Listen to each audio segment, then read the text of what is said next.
There comes a time when every man must punch above his own weight, when he must test his mettle in the most spectacular David versus Goliath way possible, when he steps up and not only goes against the crowd, but will willingly all over something that defines the childhood of generations.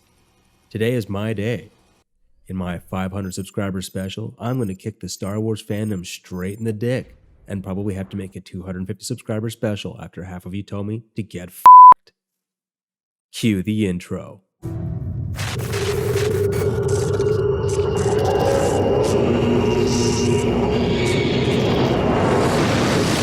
Now, if you're waiting for me to tell you that I'm a Star Wars superfan or get my bona fides out, keep waiting.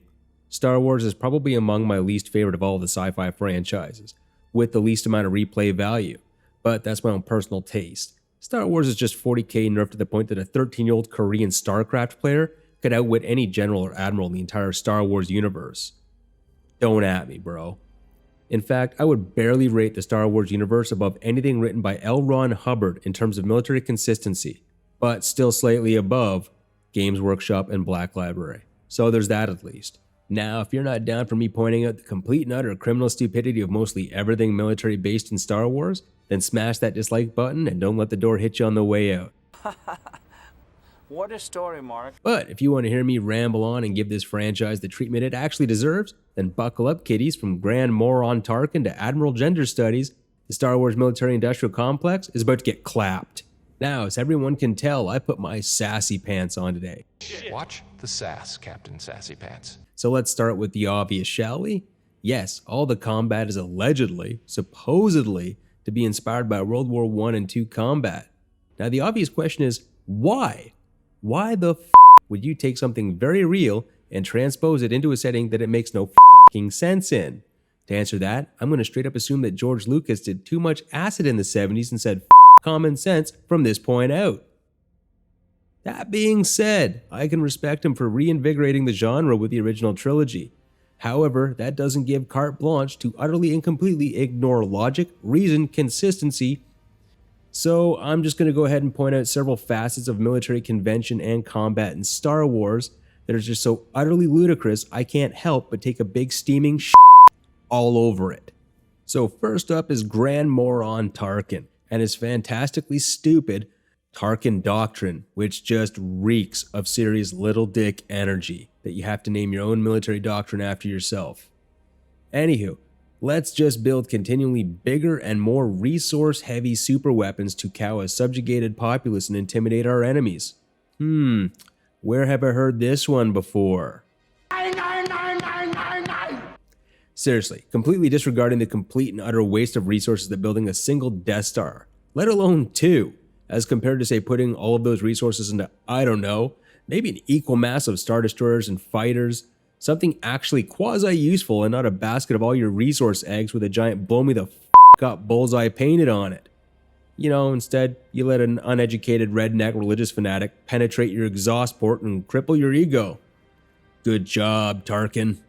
Uh-oh. Oh boy, would you look at this? What's this?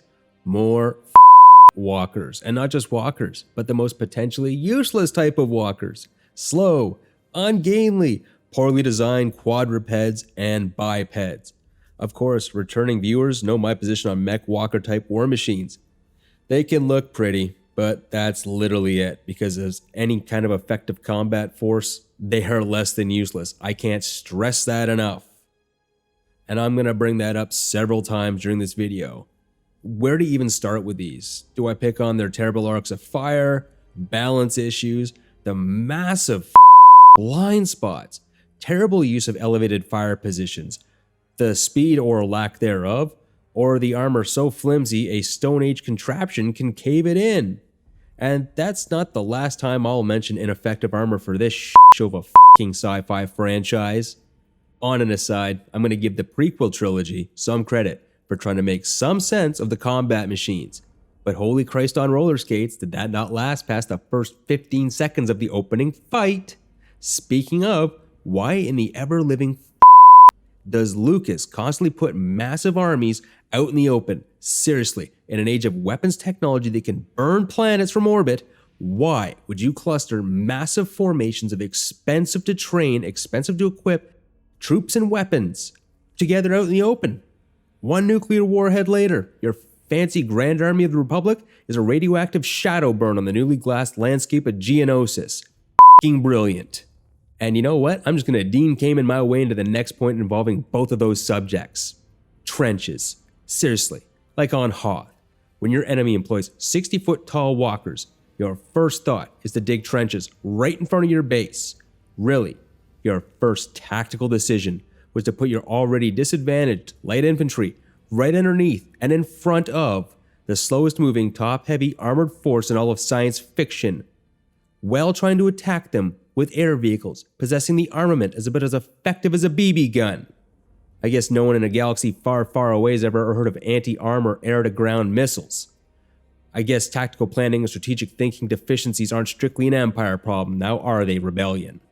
It seems like all sides are equally retarded in that point. So much so that the Rebels 2 Mary Sue Boogaloo did it again, but on a salt planet this time instead of snow. And the Emo Empire brought slightly bigger, dumber, top-heavy walkers. No one once thought about, undermining, putting your forces in an area the enemy can't bring its biggest f***ing ground guns to, or something as simple as a f***ing flank attack. You hit one of those derpy AT-ATs at the correct velocity, and I can guarantee that giant metal camel is going over like a cow in a Kentucky field during tipping season. On another side note, yeah, this video is going to be full of them in case you haven't noticed already. Oh well. How come the Ewoks, stunted, bipedal, barely sapient teddy bears, knew how to use the terrain to their advantage, and no one else in a galaxy far, far away could figure that the f*** out? It's blindingly apparent to anyone with two brain cells rubbed together that a bunch of Cabbage Patch furries can stomp the Empire's supposed best stormtroopers in a mud hole? How the f*** did the Rebellion struggle so hard? Well, let me tell you, little Jimmy and Jill, when you've got leaders like Admiral Gender Studies and undisciplined, useless officers in charge of your troops, no amount of plot armor is gonna save your ass. Seriously though, I would have had Rose Tico flat out executed on the spot for her display of utter retardation. But to explain further. Now, I got 3 massive gripes about that iconic display of stupidity at the end of episode 8. And, well, everyone's already said their piece and I'm a couple years too late, so I'm gonna say mine anyway.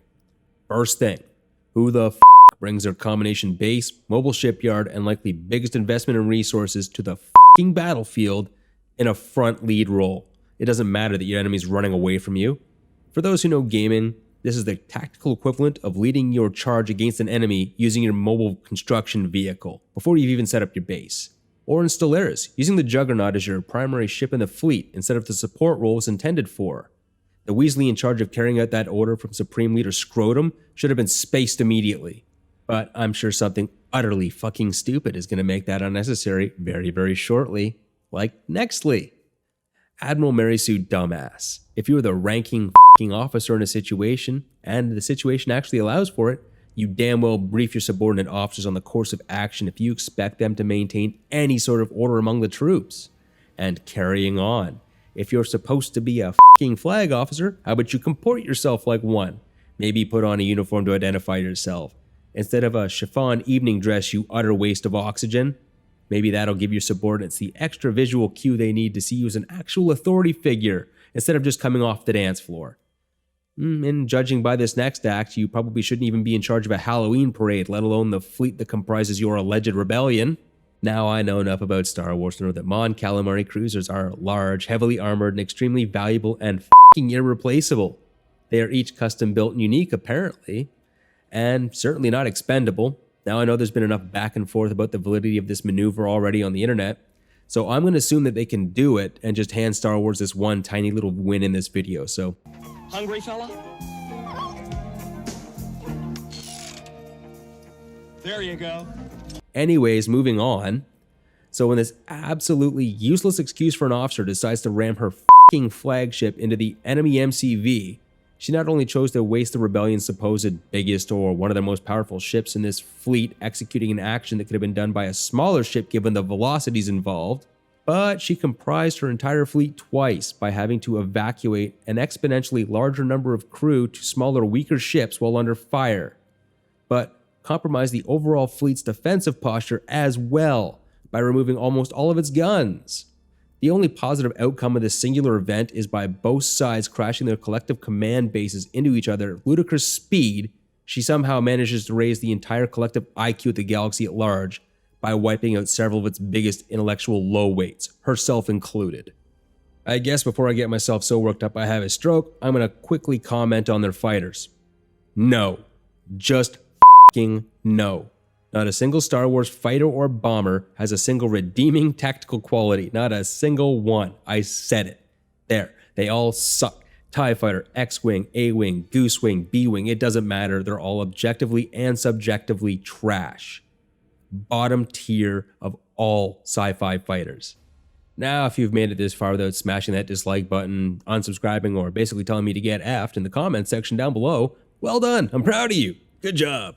Remember, whether or not it makes sense to you, doesn't matter. It's whether or not it makes you happy. And honestly, if Star Wars makes you happy, then all the power to you. I'm honestly glad you and millions like you find enjoyment in something that lets you escape for a few hours here and there. So take this as it was meant, mostly in good jest. So if you found this entertaining, maybe you laughed a little bit, maybe you cried. Want to see more videos like this? Leave me a like and a comment down below, and I'll see you on the next battlefield, guys. Peace.